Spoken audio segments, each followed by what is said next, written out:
I'm spending the night at a Japanese temple, and it's not what I was expecting at all. I'm in Toyama right now, which is right near the epicenter of that major earthquake that devastated Japan early this year. And while Toyama was hit, it wasn't hit as bad as Noto and Ishikawa. Also, I'm borrowing light from it. Thank you for letting me borrow your light. And this area tends to get a lot of snow, but how they deal with it is kind of interesting. So while just walking down the street like this, I don't know if you've noticed it already, but there are these little holes in the ground that are spitting out actually fairly warm water that stops the snow from accumulating on the ground.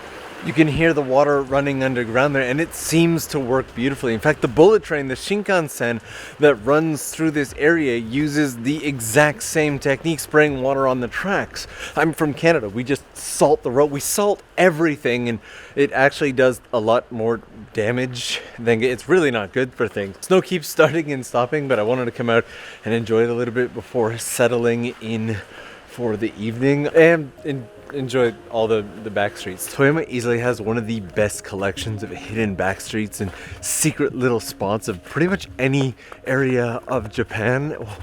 Not to mention the number of shrines and temples that are just dispersed everywhere. But it's actually much darker outside right now than when I left, and I have no idea where the temple that I'm staying at is. I have lost it. And it is now suddenly snowing mini snowballs like this. They're not exactly hard enough to be hail. They're like Dippin' Dots, and there's a temple there. I'm just not sure if it's my temple.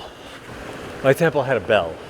Okay, no, that was not my temple. And this weather is so fickle. That snow lasted for all of about 60 seconds. Okay, this looks a lot more familiar. Okay, I'm pretty sure this is it, and it's oddly high tech for an old Japanese temple. I come over to this little door here, and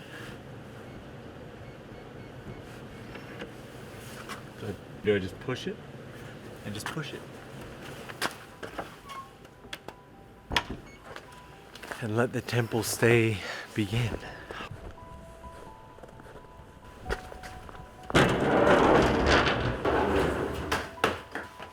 Maybe beautifully high-tech would be a better description. It's like a temple mixed with the modern world. Like, it's got these security cameras built in. There's a co-working space built into this place. There's this entire amazing room in here. But I can't wait to give you a peek at my room, so let's head upstairs. I really mean upstairs.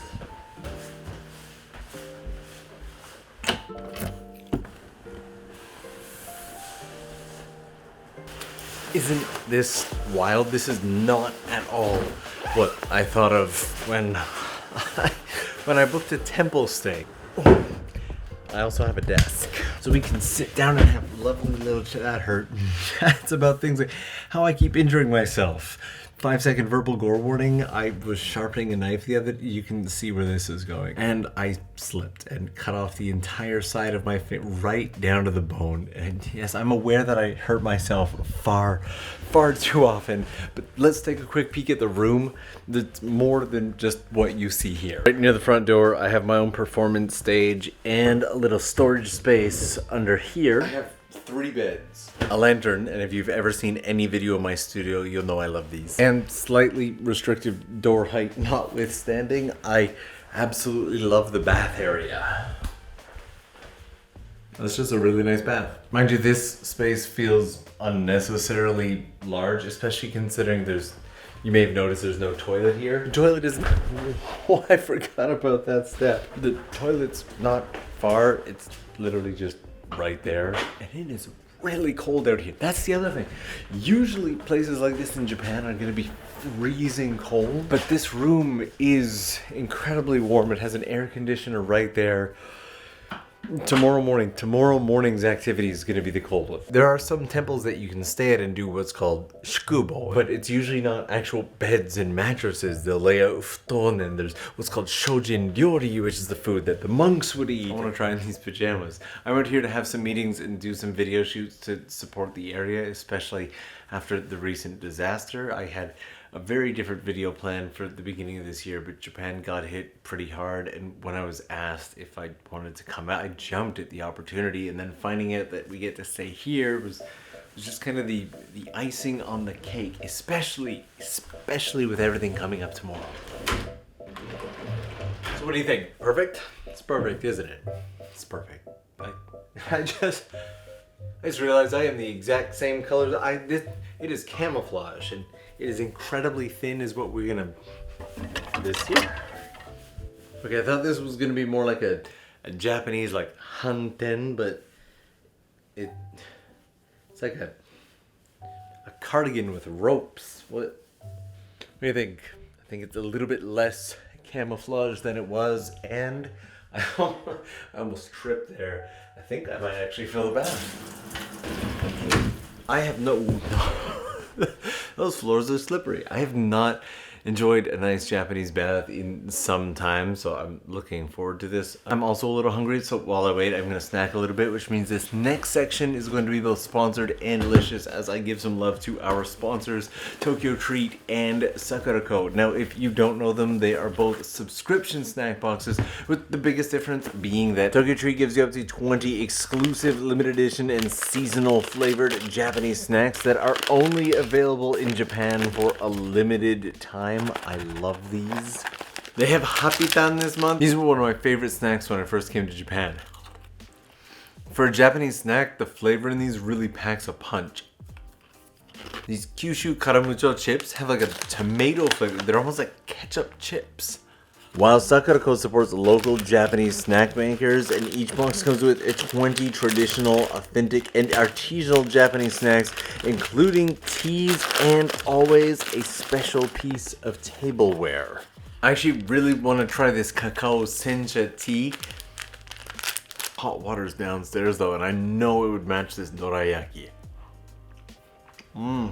Each box comes with a detailed booklet that beautifully outlines everything that is in the box, as well as the theme. With it being that time of year again, Tokyo Treat's theme is Be My Valentine, and Sakura-ko is Valentine's Indulgence. Now, if you want to give them a shot, you can use my link in the description box down below, along with my code to give yourself $5 off of your first box. To all of you who have sent me messages about how much you enjoy, thank you. I'm glad that you're enjoying it. This officially wraps up our sponsored segment. A huge thanks to Tokyo Treat and Sakura-ko. And this little plate actually reminds me that so much of this area, this is like a handicraft kind of area. In fact, there's a ton of it all around, even down here. They have handicrafts on display, and so much of it got broken and destroyed in the recent earthquake, and it's kind of heartbreaking. It's one of those things about living in Japan.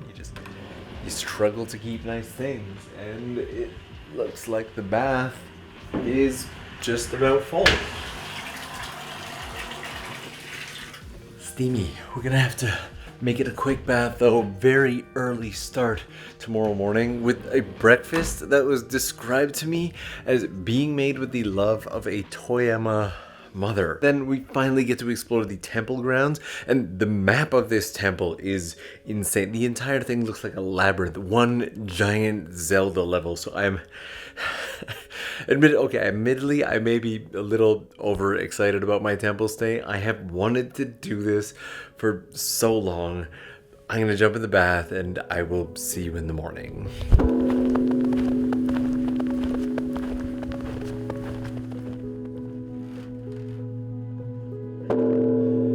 It is exactly 6 a.m. right now. I've been trying to get into the habit of going outside first thing in the morning as soon as I wake up.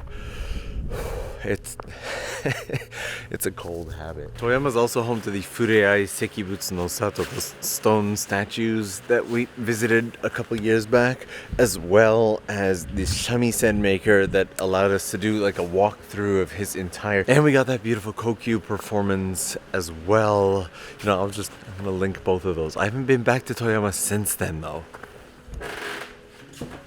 So the temple is freezing cold in the morning. Might actually be colder than outside. And usually can't record stuff like this, but luckily I got special approval today.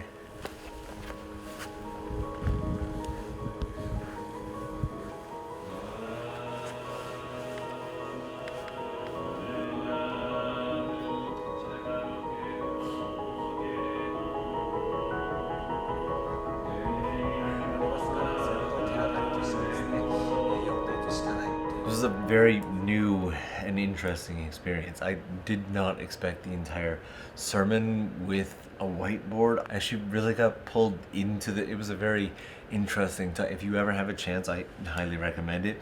And it turns out that this is not the concept of being made by local. This is actually made by local. Let me give you a peek at my breakfast. Miso soup, some atsuage fried tofu, some wild vegetable called fuki, as well as kaburazushi, a kombu maki, and habu, as well as rice. So I'm gonna quickly eat breakfast and we will go explore this giant temple. I have been given free reign of this entire it's huge. It's way bigger than I even thought it was gonna be. And actually right over here there's something I want to show you. Massive room right here. This is actually the kitchen of the temple. And right over here they have these old Kamado style stoves a la Spirited Away. Yesterday I talked about how modern, I think I called this place modern. I don't know what I called it. I said it was high tech. Maybe that's it. And this here is an entire co-working space. Let me get my slippers off. Built into the temple. That's amazing. But one of the things that I'm loving is there's all these little hidden viewpoints. If I open this up, there are these snow guards here, but if we peek just below them, there's a beautiful garden space right here. This temple's also ripe with hidden spots and little security measures. Let me see if I can't find some examples to show you. Okay, while a little dark, this is one of my favorite rooms, so only top-ranking people can climb up on here. And these doors right here are for your hidden samurai. They're not closets. They look like closets, but samurai would hide out in there so that if there was any trouble, they would jump out of those doors and protect. It's so neat. And this is still not the most interesting room. I cannot remember which way to go. Maybe this room looks familiar. I do know this room. The paintings that are on the doors in this temple are hundreds and hundreds of years old. Those alone probably hold a ton of value, and there's a beautiful view from the window over here. Okay, it's all coming back to this window. God, I feel like a little kid. Those mountains look amazing, and believe it or not, this over here is a little tea room with a tiny hidden entrance. Let me show you. When I say tiny entrance, I mean tiny entrance. You've got to crouch down and duck just to get in.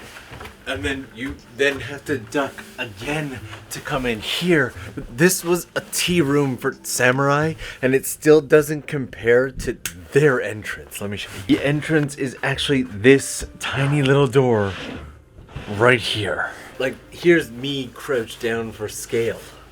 It was made this tight because a samurai would then have to take off their swords in order to come in, otherwise they wouldn't be able to make it through the door. And then you sit down and have a nice, peaceful, no weapons tea, and I love this. And there's at least one more, if I can find it, spot that I want to show you. And it all comes down to whether or not I can find it in this giant maze.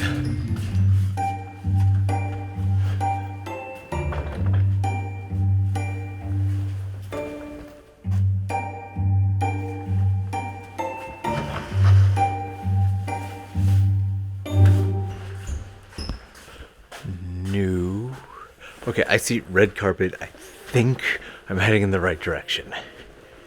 Oh god, there's so many rooms. Okay, so this is it. All the ceilings here are actually made of paper so that nobody could sneak into this room. If they tried, they would fall right through. And over here, if I hit this switch and then open up this secret magical hatch here, you'll notice that the entire space underneath is actually covered in seashells. And you've probably already guessed it, but that's in case anybody tried to sneak underneath so that the sound of the seashells would just give them away. You gotta watch your head on pretty much everything as you go through. This temple itself is over 500 years old and sits right at the center of Toyama City. I could do this all day. I could spend entire days here, but unfortunately, I am slowly running out of time, and I'm also only moderately lost. Knew how to get there, don't know how to get back.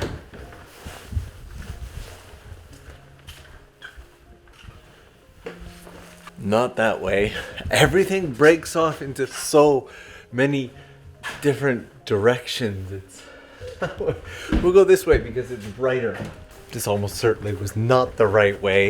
I feel like I'm gonna be lost in here for days. This is definitely one of those, if you ever come out to Toyama, you absolutely have to check it out kind of spaces. Who knows, maybe if you come, I'll still be wandering these halls trying to find my way out. If you're new and you haven't already subscribed, I would love it if you would hit that subscribe button. I'd love to have you along for the ride. Thank you guys so much for hanging out today, and hopefully I will see you again real soon.